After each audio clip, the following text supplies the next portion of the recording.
Pregnancy was supposed to be a time of joy, but for me, it was filled with anxiety, exhaustion, and little support from my husband, David. At 9 months pregnant, I was doing my best to prepare for the arrival of our baby, but the constant weight of everything fell on me alone. My husband, a white-collar worker, was rarely home on weekends, spending most of his time with his parents. His weekends away didn't just mean a lack of presence, they meant the housework, the shopping, and the emotional labor, all fell to me. David didn't seem to care about the strain I was under, despite my best efforts. My routine was overwhelming, waking up early to make breakfast for him, cleaning, doing laundry, running errands, and then preparing dinner, all before I could finally find any time to relax. Maternity leave should have been a time for rest, but instead, I found myself filling the hours by blogging, sharing photos of simple pleasures, meals, flowers in the garden, the blue sky. The small moments of joy were the only things that kept me going.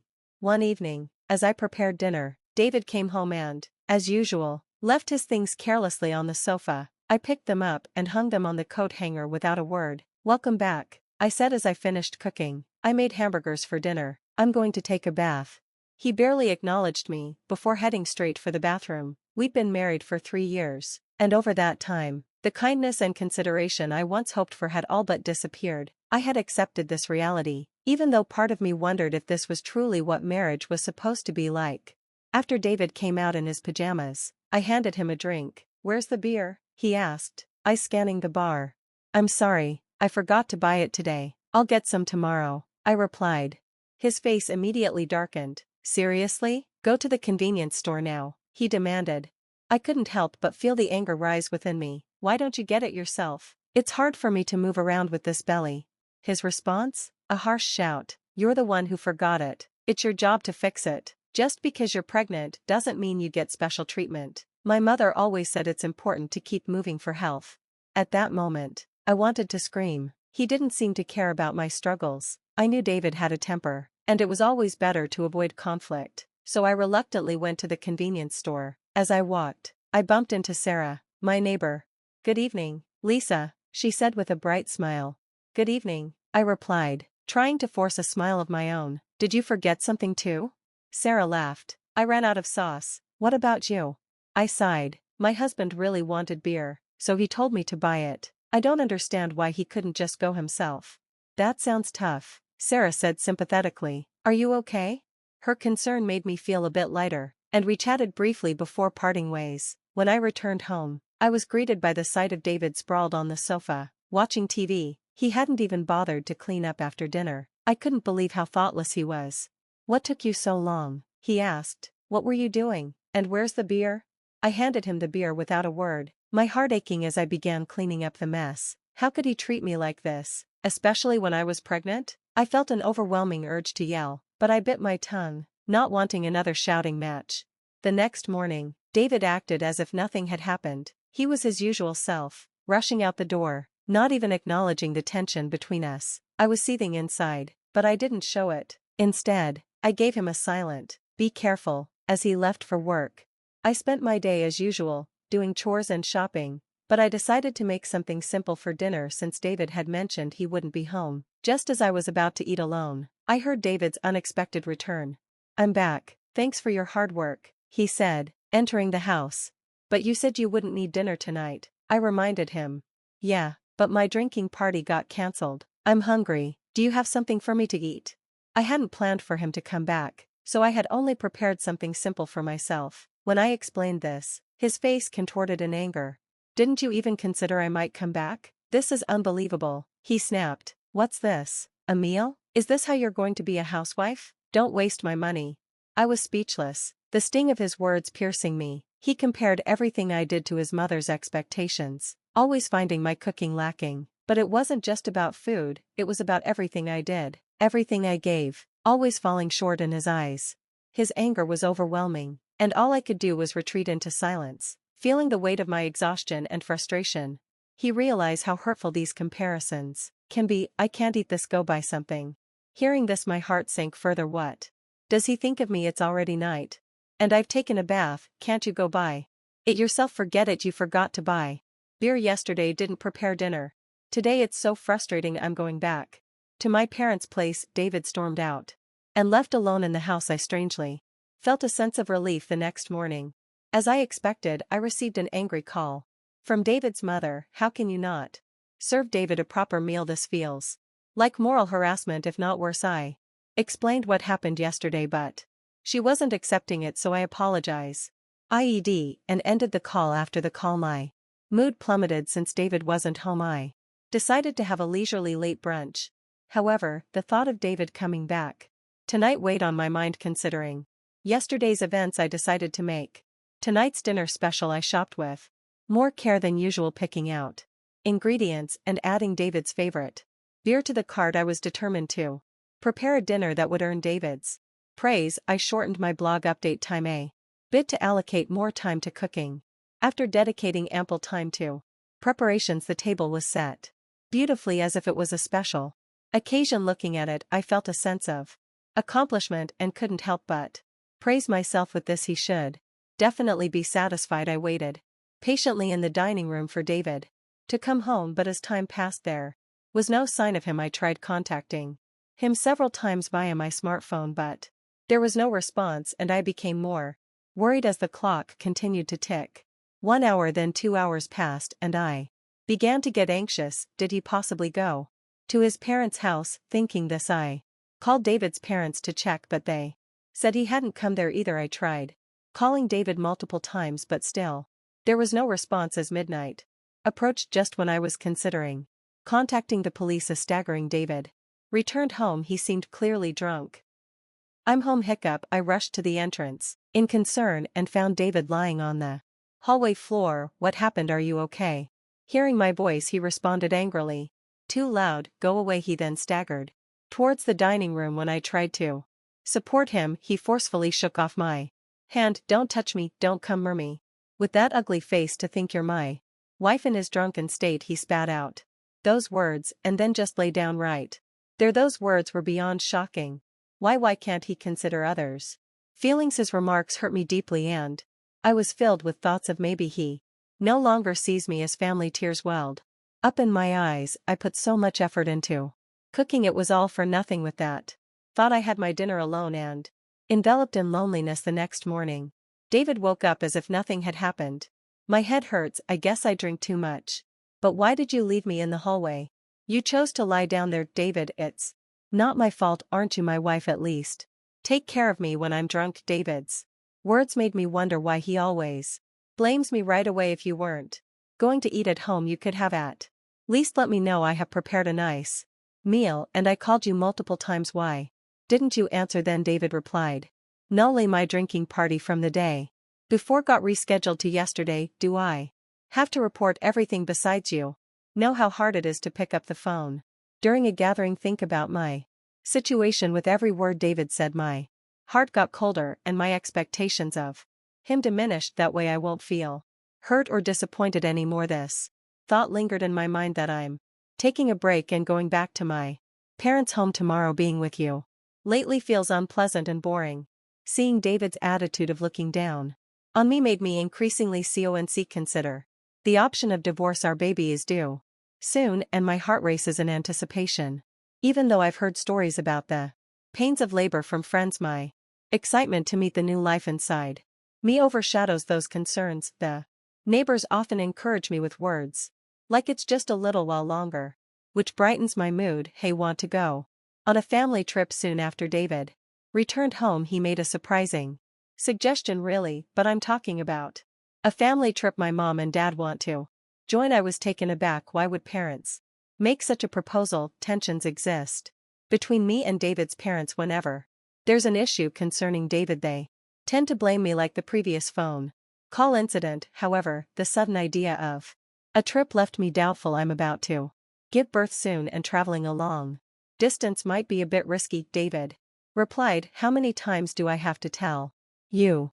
Just because you're pregnant doesn't mean you're sick. My parents are thoughtfully inviting us, but what if something happens? It'll be fine. Everything's already decided. We'll go for 2 nights and 3 days next week." What? Next week is my due date. That's a bit.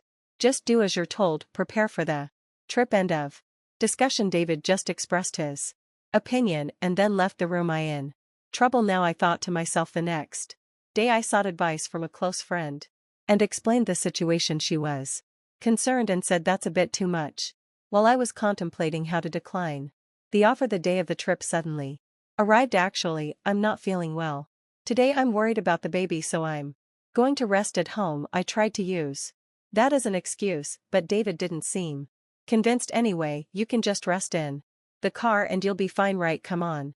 Bring a luggage, we're heading to my parents' house, so hurry up. As we headed to the car, I was worried and asked, is this really okay? After loading our luggage into the car and sitting in the passenger seat, I felt warmth at my feet. Looking down, I noticed water spreading around them. Oh my water broke. I immediately informed David. David, I think my water just broke. Please take me to the hospital quickly. Taken aback by the situation, David exclaimed, are you serious? Yes, I'm serious. We need to go to the hospital now. The baby might be coming. While trying to clean up the water with a towel in the car, David suddenly opened the passenger door. David, what are you doing? We need to go to the hospital. Get out, you're going to make a mess in the car. I was in complete shock. What are you saying? I said, get out, I need to clean the car. Then David forcefully pulled me out of the car. In this unbelievable situation, David said, I can't believe this. We were supposed to be on a family trip. Just go to the hospital by yourself. I was too shocked to say anything as I called out to David, wait, how can you leave me here like this? He drove away, leaving me behind feeling overwhelmed. I quickly dialed for an ambulance when someone approached asking, Lisa, are you okay? It was Sarah, looking concerned. Sarah immediately recognized my predicament and arranged for a special taxi, comforting me throughout. Grateful for her kindness, tears streamed down my face soon after I safely arrived at the hospital, thanks to Sarah's help on the way. She held my hand and cheered me up, staying by my side until I was taken to my room. While being transferred, I made a silent vow, I will make him pay for this. Even as labor pains grew, Sarah kept holding my hand. Furthermore, she contacted my parents, who soon arrived at the hospital and looked deeply concerned. Sarah whispered to them, there's something I want to discuss. The three then left the room as the labor pains intensified. My smartphone vibrated from a corner of the room. Who is it? I asked, and my parents responded with David's name. They looked displeased, but I took the call anyway. As soon as I answered, I heard a panicky David, help me. However, I was in no state or mood to converse with him and promptly ended the call. Despite my parents turning off my phone, David continued to send messages. As labor intensified, I was finally moved to the delivery room. After enduring the pain for some time, I finally heard my baby's cries. Exhausted, I saw my parents and Sarah standing before me with warm smiles. Relieved, I closed my eyes and rested. When I woke up after a few hours of sleep, I found myself lying in the hospital bed, rubbing my eyes. I noticed my parents sitting next to me, their faces filled with concern. Are you okay? My mother asked gently. Still feeling the weight of exhaustion, I couldn't muster the energy to sit up. While my father looked teary-eyed, my mother consoled him, saying the postpartum period can be exhausting. Witnessing this heartwarming scene, a smile formed on my face. How's a baby? I inquired. My parents informed me that the baby was undergoing some tests, but would be back in the room soon. However, I noticed Sarah wasn't present. Responding to my unspoken question, my mother remarked, Sarah left a little while ago, thinking about how things might have turned out had Sarah not been there. A feeling of gratitude settled over me. I made a promise with my parents that after being discharged, I would visit Sarah to express my gratitude. Turning on my smartphone to inform my friends about the birth, I was met with an overwhelming number of missed calls, mostly from David. The sheer number left me momentarily stunned, but I felt no hope or expectation from his calls, so I closed the notifications without hesitation. One of my friends visited the hospital room to congratulate me on the birth. As she rejoiced and extended her genuine wishes, I opened up about the recent incidents with David. After hearing the story, she expressed both shock and anger, half jokingly saying she'd like to punish him a bit, but she also emphasized that my health and rest were paramount. Chatted with me for a while and then left. My parents, already briefed by Sarah about the whole episode, asked, what are you planning to do next? I shared my thoughts about my relationship with David and told my parents I'm Considering divorce, they respected my decision and provided their support upon my discharge. I planned to stay at my parents' house where they had prepared a room for me. Meanwhile, David seemed to have visited the hospital, but as I had informed the hospital staff that I didn't wish to see him, he wasn't allowed. In the next day, Sarah came to my hospital room holding a fruit basket. "Sarah, you came," I exclaimed with delight. "You seem to be recovering well, but remember not to overexert yourself. Postpartum fatigue can be quite profound," she advised, feeling comforted by Sarah's words. I sighed with relief, taking the fruit basket from her. "Sarah, thank you so much for helping me. I don't know what would have happened if you weren't there." I expressed my deep gratitude as I bowed deeply. Sarah gently laughed, saying, "What's most important is that both you and the baby are healthy. I just want a small hand. Regardless, I'm forever grateful. Once things settle down, I'll come over to thank you properly." Sarah laughed warmly in response. "You know, I've talked to my husband about what happened. He seemed quite furious." From her words, I could somewhat to do David's situation. "Sarah, I'm truly sorry for dragging you into this mess," I admitted. "Don't worry, remember who you owe for being able to work at your current company. This incident is truly hard to forgive." At that moment, I heard a stern tone in Sarah's voice for the first time. Sarah was actually the wife of the CEO at the company where my husband worked. When we first moved to this residential area, I had no idea about this fact.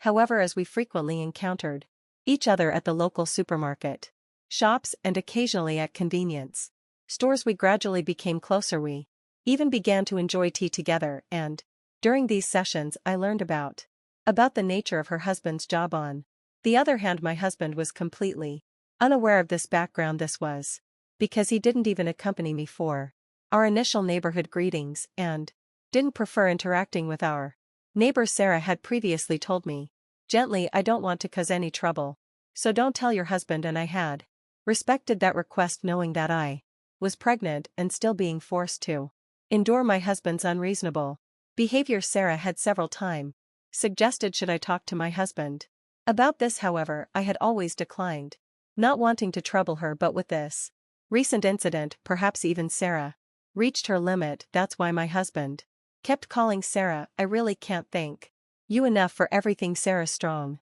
words made me realize how fortunate I was to have someone who'd go to such lengths for me. I couldn't help but tear up. Seeing my reaction, Sarah once again gave me a war smile. "Lisa, you're a dear friend to me. I can't just stand by and watch when something like this happens to a friend." Our conversation was filled with heartfelt smiles. However, my husband's messages didn't stop despite the bare of notifications online. I consciously ignored them all. Thinking about the divorce made my mind clear, and all I wanted was to think about how to live my life with my baby. As I was preparing to leave the hospital, a close friend visited my room, handing me her smartphone and saying, "I want you to see this." Displayed on her phone was a post that had become a major topic on a certain social media platform. When I asked what it was about, she informed me that she had posted about my husband's recent actions on social media. My friend had a significant influence on social media with a massive follower count. One day she received a reply to one of her posts. The follower who replied had by chance captured a video of the scene where I was yelled at by my husband after being yelled out of the car. The follower, wanting to protect my privacy, blurred my face in the video, and with my friend's permission shared it online. The video spread like wildfire, and as a result, personal details about my husband and even his company were identified. Currently, my husband seems to be under a barrage of criticism online. What I had no idea it had escalated to this level. My friend, smiling gently, remarked, "Well, they brought it upon themselves, didn't they? My husband's actions and their consequences were all a result of choices he made." Furthermore, when one of my husband's friends confronted him about the incident, he reportedly excused himself, saying, "I had a prior travel commitment with my parents that day, so I had no choice." Because of the statement, not only my husband but also his parents began to face criticism online. The story spread even in the vicinity of my in-laws' home, and there seemed to be various topics related to my husband's parents circulating on social media. Suddenly my phone started ringing. When I checked the screen, it was a call from my mother-in-law. "That's for my Mother-in-law, my friend, eyeing the screen of my phone with interest, suggested, "Why don't you pick up and give her a piece of your mind?" However, I was so fed up that I felt no words to do so and decided to ignore it. Before I knew it, the missed calls log was filled with names of my husband, father-in-law, and mother-in-law. Ever since the incident was highlighted on social media, even the hospital staff seemed to be aware of my situation and started offering genuine support whether my husband or in-laws came to the hospital or called multiple times. The hospital staff didn't allow any contact with me as my discharge date approached. I had one pressing worry: whether my husband and in-laws might be lurking outside the hospital. My parents reassured me, saying, "You have nothing to worry about," but the thought of my precious baby being in danger left me anxious. However, that concern was quickly dispelled on the day of my discharge as my parents were helping me with my belongings. I heard my husband's voice shouting, "Lisa," followed by the loud voices of my in-laws. Suddenly men in black suits surrounded me, forming a protective barrier as I tried to understand what was happening. One of the men approached me gently, opening the car door, and said, "Don't worry, we're here on sir request to protect you." It seemed my parents were already aware of this, as my mom said, smiling, "Didn't I tell you? There's nothing to worry about." Believing her words, I felt relieved and smoothly got into the car. All the while, my husband and in-laws, overwhelmed by the presence of the bodyguards, couldn't come any closer. I can't find the words to express how grateful I am for Sarah supporting me like this. The only thing occupying my mind was how to reciprocate Sarah's kindness. My parents felt the same, saying in unison. As my life slowly began to stabilize, I couldn't help but reflect on the support I had received from unexpected places. Sarah, my neighbor, had become more than just a friend; she was a lifeline. Despite the smooth beginning of my new life, the pressure from my husband and his family never ceased.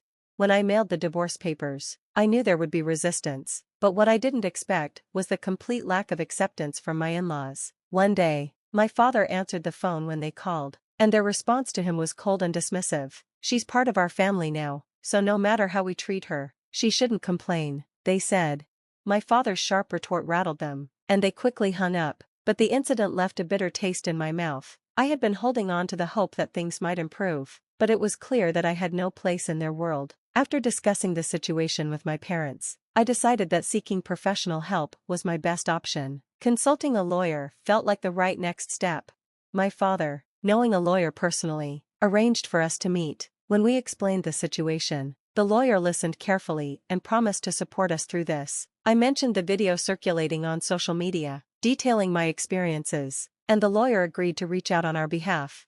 At first, David was taken aback, perhaps unsure of how to react, but soon, his defiance began to surface. "We'll solve this on our own," he said, his voice laced with irritation. "We don't need a lawyer."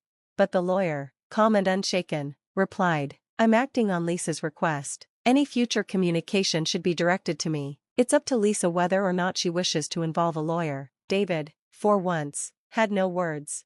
As time went on, and as the lawyer mentioned mediation and court as possible outcomes, I saw David's confidence falter. The idea of a public court case seemed to shake him, and finally, he agreed to the divorce. But his words were bitter. "I have no interest in the child and no intention of seeing them in the future, so I don't see why I should pay child support." He went on to insist that he had done nothing wrong. The lawyer responded professionally, explaining the legal obligations that David would have, but it didn't seem to convince him. "In that case, we'll see you in court," the lawyer said. David's parents, who had been listening in, were taken aback by this. In an instant, they changed their tune and agreed to everything the lawyer proposed. When I received the news from the lawyer, I felt a deep sense of relief, but it was also overshadowed by disbelief. How had I married such a man? During this time, Sarah continued to offer me her support, and when I told her about the latest developments, her playful response caught me off guard. "How about seizing your ex-husband's retirement pay? Garnishment is one way, right?" she suggested, her tone light but with a sharpness that I found oddly comforting. Despite the overwhelming stress, I felt a strange sense of enjoyment as I watched this drama unfold. It was as if a part of me, perhaps the little devil inside, found satisfaction in seeing David's facade crack. But I remained focused, knowing that I had to make sure everything was handled properly. One day, the lawyer contacted me again. David wanted to apologize in person and seek a satisfactory conclusion. I agreed to a phone call under the supervision of the lawyer, but I knew this would be a conversation on my terms. The day of the scheduled call arrived, and I sat with my parents, the lawyer by my side. On the other end of the line, I heard David's voice, filled with desperation. "Finally, you answer. Apologize now, and I'll forgive you. Come back home. Let's be a couple again. The house is a mess. I might lose my job, and everyone's looking at me cold. This is all your fault, so take responsibility." He continued his tirade, throwing accusations at me, but I didn't let his words overwhelm me. I was calm, measured. When he mocked me for not replying properly, I finally responded, "Just so you know, this conversation is being recorded. I'll keep this evidence. Goodbye." There was silence on the other end, then his shock. "Wait, you recorded it? That's not fair." I was joking. "I'm sorry, I can't live without you. Let's start over. We really loved each other, right? I promise I'll try harder." I immediately hung up the phone, feeling a wave of empowerment. With the recording in hand, I passed it on to the lawyer, who shook his head in disbelief. "He truly is incorrigible," the lawyer said, his voice full of disdain. My parents were just as shocked as I was, but they weren't angry. Their feelings were a mix of astonishment and disappointment. They had always hoped that David would change, but the man he had become was not someone they recognized. At some point, I realized that a part of me was enjoying this. It felt good to finally stand up for myself, to take control of the narrative and have power over the situation. The divorce process proceeded smoothly, and everything, from property distribution to child support, was settled without issue. As time passed, I was able to breathe easier, knowing that the turmoil was finally behind me. But there were still consequences for David. Through Sarah's connections, her husband, who happened to be the president of David's company, learned of the situation. David's behavior didn't align with the company's family-oriented values, and he was soon disciplined. David lost his job, struggled to make ends meet, and saw his reputation tarnished. His parents, too, faced the societal judgment that came with their son's actions. I learned from friends in the neighborhood that they lived in constant unease, their social status crumbling under the weight of the viral video. In many ways, the ostracization they faced felt more severe than any legal repercussion. It made me realize just how much of an impact public perception could have. Their lives were not just affected by the divorce, they were affected by their own choices and their failure to acknowledge what they had done. With my health recovering and my life slowly returning to normal, my parents, my baby, and I visited Sarah's home to express our gratitude. Sarah and her husband were genuinely happy to see us and doted on my baby, making us feel warm and welcomed. It was moments like these that reminded me of the importance of real friendship. Over time, Sarah and my mother became close friends, and my father grew close to Sarah's husband as well. Our families bonded, creating a new sense of community. Then, in an unexpected turn of events, Sarah's son, who was around my age, began to show interest in me. It was the last thing anyone could have predicted, but somehow, a quiet connection grew between us. Years later, the thought of becoming part of Sarah's family was no longer so far-fetched. Life had taken unexpected turns, and sometimes, it's in the most unlikely moments that we find new beginnings.